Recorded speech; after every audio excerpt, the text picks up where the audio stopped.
Kabla tutoe faida hadithi na kusudia maelezo yako ni kwamba mtume ali sadaka. Kilichomzuia ile tende kuto kuila ni sadaka, hali sadaka. Anaofia zakani ya sadaka kwa sababu ni njia zingine za zaka. Lakini ingekuwa sio ya sadaka angeila bila kujua mwenyewe kwa sababu ni kitu cha kuokota ambacho thamani yake ni ndogo. Umeelewa? Hakutaka kutangaza mwaka mzima si na nini, akina masharti yake kwa sababu ni kitu ambacho thamani yake ni kawaida wakati uzungumza. Kwa hiyo maana yake ilikuwa hana wasiwasi ni sadaka angekula bila kujua mwenyewe. Kwa sababu tumesema katika kuna vitu ambavyo mtu wa kawaida haumii kichwa kiangusha. Si ndio hivyo? Kwa hiyo vitu hivyo ukipata unakimiliki, ukiokota unamiliki kitu cha kawaida. Unakuta kipakiti cha ubuyu kimeanguka hapo njiani. Kimefungwa vizuri. Kichukua tunakula ule ubuyu. Umeelewa? Kwa hiyo mtume kilichomzuia sile ni kwa sababu yeye hali sadaka. Anahofia kwamba iwezekani tele za nini? Za sadaka mtu kabeba anapeleka na njia ndio hiyo itakuwa za sadaka na mimi si sadaka. Kwa hakuzuiliwa kwa sababu eti ikaokota. Tuelewana lakini? Hadithi yatufundisha nini? Bila hadithi dalalatu ala anna qalil al-mal saqit yumlaku bi mujarrad wujudihi wa iltiqatuhu. Hadithi yatuonesha kwamba mali chache, mali ndogo, kitu kidogo, kitu ambacho thamani yake ndogo kilichoanguka humilikiwa kwa kukipata tu na kuiokota. Kisha kuiokota nje kwako. Labda tuke mwenyewe pale pale utamka. Wala yajib ta'rifuha in lam yu'lam sahibuha. Sio lazima uanze kutangaza. Jamani nimekuta kwa tende. Kuna pakiti ya ubuyu nimeokota msikitini. Msikitini utangaza hivi. Jamani kuna mtu kaangusha pakiti yake ya ubuyu. Kwa hiyo haina haja ya kutangaza illa yu'lam sahibu ikiwa mwenyewe usika. Akijulikana mwenyewe umekota ubuyu basi ubuyu wako. Kama hajulikani hapatangaza. Fa in ulima sahibu huwa baqin raddahu ilayhi. Ule ubuyu ukiwa mwenyewe ukajulikana na bado upo utamrejeshea. Wa in lam yakun baqiya fala yalzam raddu badala. Ukiwa ushaula hailazimishi kumrudishia. Sio kama deni tuko hapa kuna deni. Samahani uokota nimeula. Kitu ambacho wajua mwenyewe kanuni eleweka lakini kitu ambacho unakimiliki moja kwa moja. وفيه تواضع النبي صلى الله عليه وسلم فهو ما جلالته قدره وعلو مقامه لا يترفع عن يجد قليل حقير فيأخذه ويأكل لأنه من نعم الله تعالى. lakini hadithi inatufundisha unyenyekevu wa bwana mtume sallallahu alaihi wasallam. Fahuwa ma jalalati qadrihi, pamoja na utukufu wa kiwango chake wa hadhi yake. Mtume ni ndio kiongozi wa Madina kama rais, tena zaidi ya rais, na ni mtume wa Allah na nafasi yake ni kubwa, lakini ajitweze tende asema mimi ingekuwa si ajue ningeila. Umeelewa? Sio mtu wa kujifanya nini, wa kujinyanyua, wa kujifaharisha. Yeye anajua hii chakula neema ya Allah tabaraka wa taala. Lakini hadithi inatuonyesha az-zaka muharrama ala nabii sallallahu alaihi wasallam. Zaka ni haram kwa mtume sallallahu alaihi wasallam. Wala alihi min bani Hashim na familia yake. Mtume familia yake hawali zaka wala sadaka. Kama jaa fi sahih Muslim an nabii qala inna sadaqa la tanbahi li ali Muhammad. Sadaka si halali kwa familia ya mtume Muhammad. Kwa mtume ali zaka wala nini? Wala sadaka. Yeye anachukua zawadi, kumjia zawadi.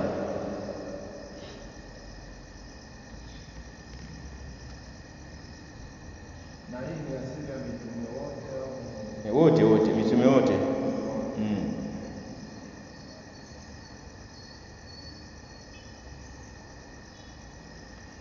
Naam. Mtume sallama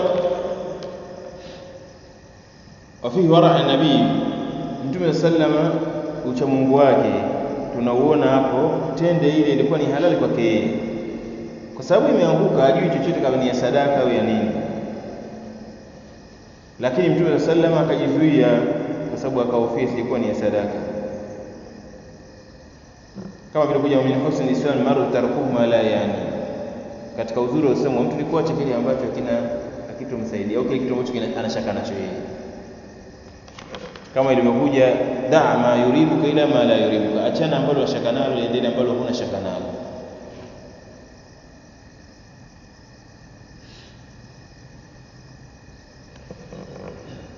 Naam, tuendelee hadithi ya pili.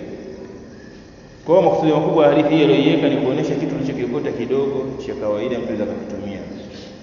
Akitokea mwenyewe basi umrudishie. Ukiwa unamjua utampa. Wa Zaid bin Khalid al-Juhani radhiyallahu anhu, kutoka Zaid bin Khalid al-Juhani radhiyallahu anhu qala, amesema jaa rajul ila nabii sallallahu alayhi wasallam, alikuja mtu mmoja kwa bwana mtume sallallahu alayhi wasallam, fasalahu anil luqatati, akamuuliza kuhusiana na kitu cha kuokota. Luqata cha kuokota chochote wakati uzungumza. Faqala, mtume sama akamwambia, ayrifa ifasaha wa wikaaha, jua yani ujue hicho kitu chenyewe. Ifasa ni chombo chake kilichobebea, kama maji yani chupa iliyokuwepo au mfuko uliobebea hayo maji. Wa wikaaha, na kifuniko chake kilichoshikilia, yani maana yake ujue kitu ili ukielezee baadaye, nimeokota ufahamu wasfu wa kile kitu. Ifasaha bikasri aini fafa thumma alf fasad muhmala huwa wi'a, chombo chake kilichobebea.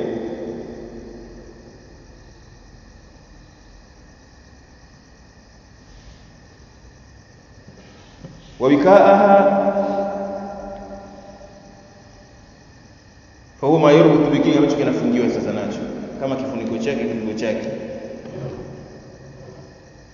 Maksudi yake makubwa ni kujua identity au kenyewe kitu, kuweza wasifu wake, si ndio? Ili uelezee mtu akija kuambia kitu koje kiko hivi kiko hivi, ambaye sasa kiko hivi hicho kitu, kwa hiyo ujue ifasaha wa wikaha, thumma arifa hasana, kisha kutangaza mwaka mzima. Baada ya kujua package yake, si ndio hivyo?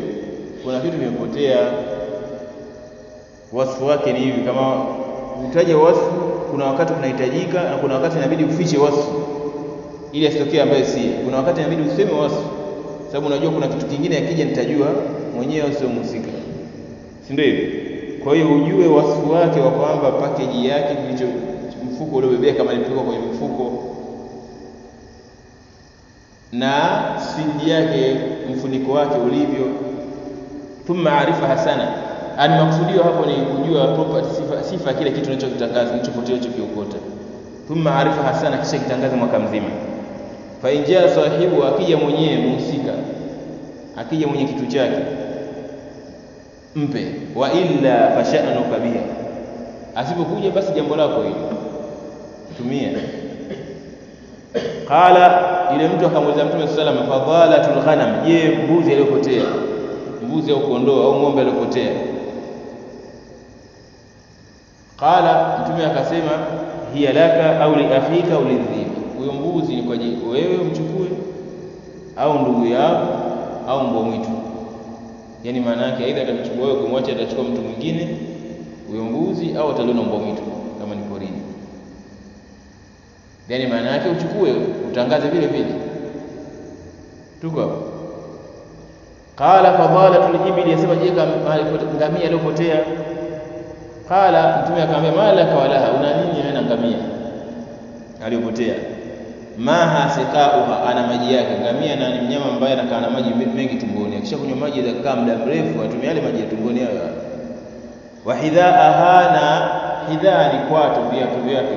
Hidhaa ana kwato ambazo zinamsaidia kutembea muda mrefu. Tarbul maa, anakunywa maji. Wa taakulu shajara, anakula majani. Hata yalqaha rabbuha, mpaka anakutana mwenyewe kwenye ngamia wake, hakuna sababu, ana nguvu nyingi. Tuko hapa kwa tunazungumzia hii hadithi, nimeeleka hii hadithi inazungumzia zile kama tuliosema vitu vikanyika sehemu ngapi? 4. Kuna vya kuokota, kuna vile aina ya kwanza tumesema ni vitu ambavyo mtu wa maisha ya kati na kati au kichwa kipoteza, kitu cha kawaida unamiliki. Aina ya pili kitu ambacho mfano wanyama ambaye kitu mnyama aliyopotea lakini anaweza kujimiliki, aidha ana mbio au anapaa au ana nguvu kama ngamia, wote wamekuta njio, huyu muache. Si ndio maana mtu akwambia wewe ngamia wa nini? Kwa sababu yeye ana maji yake kwenye mwili, huyo achana naye. Mbuzi, kitu kama mbuzi ambaye lazima atakamatwa na mmoja wapo akipotea, huyu ndio anaweza kuokota. Sasa ukishaokota lengo lake upate mwenyewe, huwa anakuwa na hukumu ya vile vitu vingine ambavyo tumesema, mfano mtu kapookota 40,000, 50,000, ile ambayo mwenyewe akili yake inafanya inawaza, ukishakaa nayo hivyo, au ni kitu ambacho package fulani kitu, kuna mfano chupa imejaa kitu gani cha thamani kwenye chupa, soda mtu anakunywa tu nini ambayo cha thamani kwenye chupa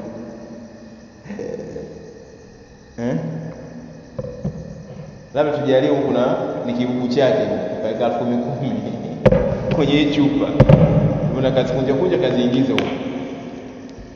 Kwa hiyo utasema chupa yenyewe utashika ilivyokuwa, mfuniko wake na nini, umekaa nayo ile utatangaza.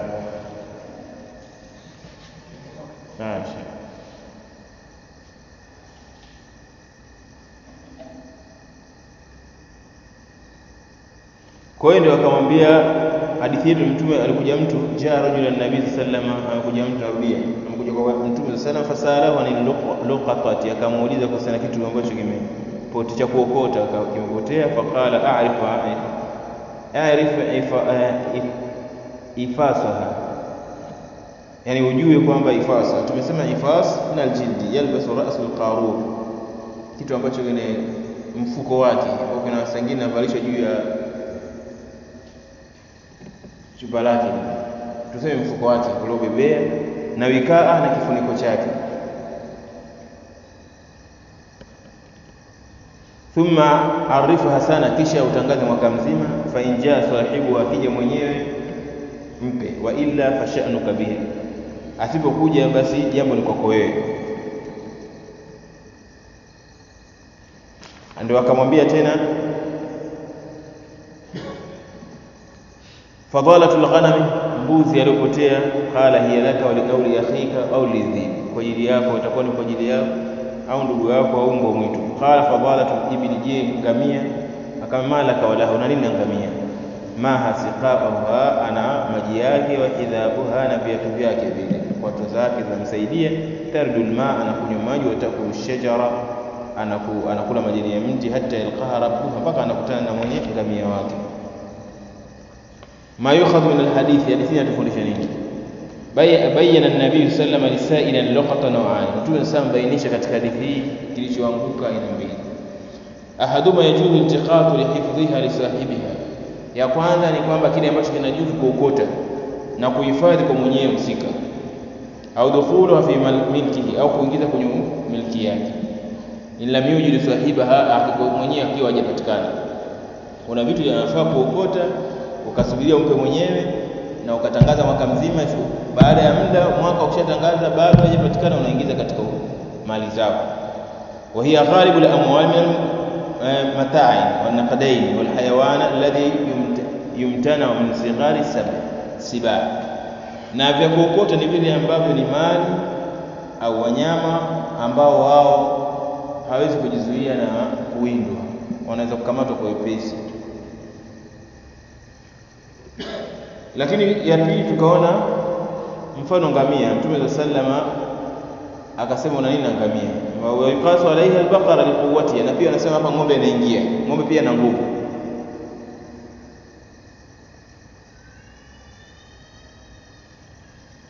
Kwa hiyo ng'ombe pia ana nguvu na vile ndege, umeelewa? Kwa hiyo vitu hivi ambavyo vina uwezo wenyewe kujikwepesha na maadui, wewe achana naye.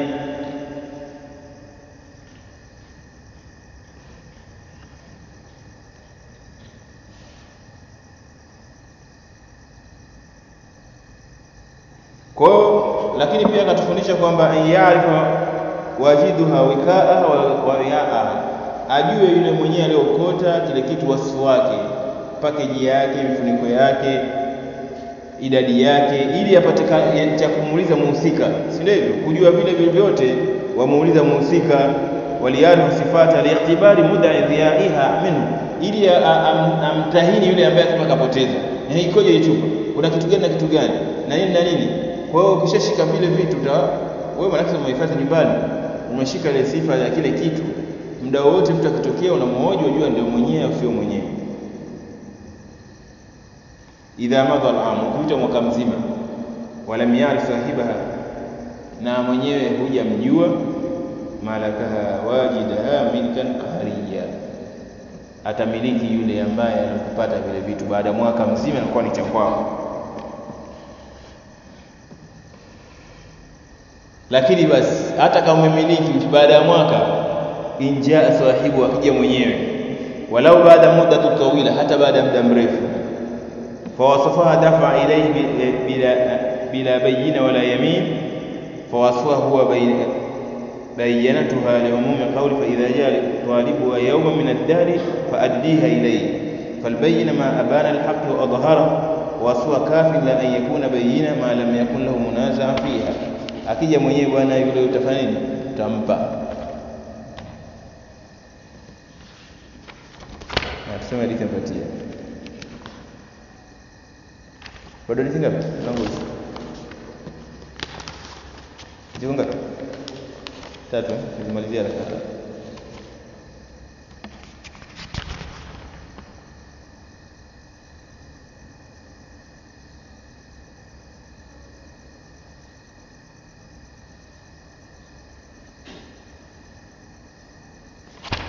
وعن زيد بن خالد الجهني. شيء أمير ميلا لكن نقول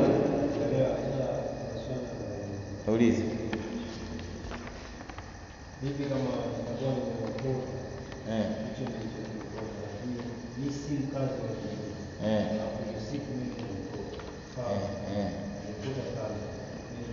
kwa nini wakote sasa?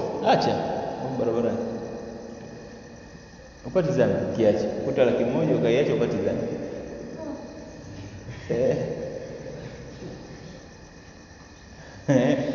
Chukua mtafute mtu ataka mwaminifu mbele tutangaze. Chukua mwachie mtu. Sasa wewe uko mwezi hapo uko tayari Tanga waje nazo mwezi so nini? Acha pale barabarani. Hapo ndio kazi. Basi acha barabara upate dhambi wewe, acha pale barabarani. Atakuta mwingine.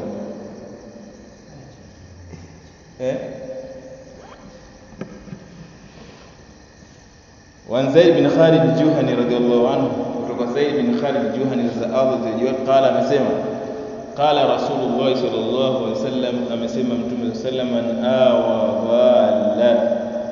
dhalata fa huwa dhallu, mwenye kukihifadhi, mwenye kukidhibiti, mwenye kumiliki kitu kilichopotea au mnyama aliyopotea. Dhala wanakusia mustarahab, maksudio mnyama alipotea, kila kitu chochote kilichokiokota. Wanasema la yuqa ismu dhari illa ala alhayawan fa hiya dhawal wa amma al-amtiyat fa yuqalu lahu luqta wa la yuqalu dhalla. Mwenye kumiliki kitu kilichopotea, mnyama aliyopotea, mfano mbuzi, kondoo, fa huwa dhal, amepotea na yeye, ma lam yu'arrifa, hamda hapo hajatangaza. Umeshika mbuzi uko kwenye zizi lako afu utangaze, wewe pia umepotea kwenye makosa. Kwa hivyo huo dhal, almurad dhal huna annahu ghairu rashid, hayuko katika njia sawa, bal ba'id, yani sawa, yuko sawa sawa. Man awa dhalata, mwenye kumiliki kitu kilichopotea, mnyama aliyopotea akamiliki, fa huwa dhal, na yupotea, hayuko sawa sawa, amfanya makosa, ma lam yu'arrifu, hamda ambapo hajatangaza.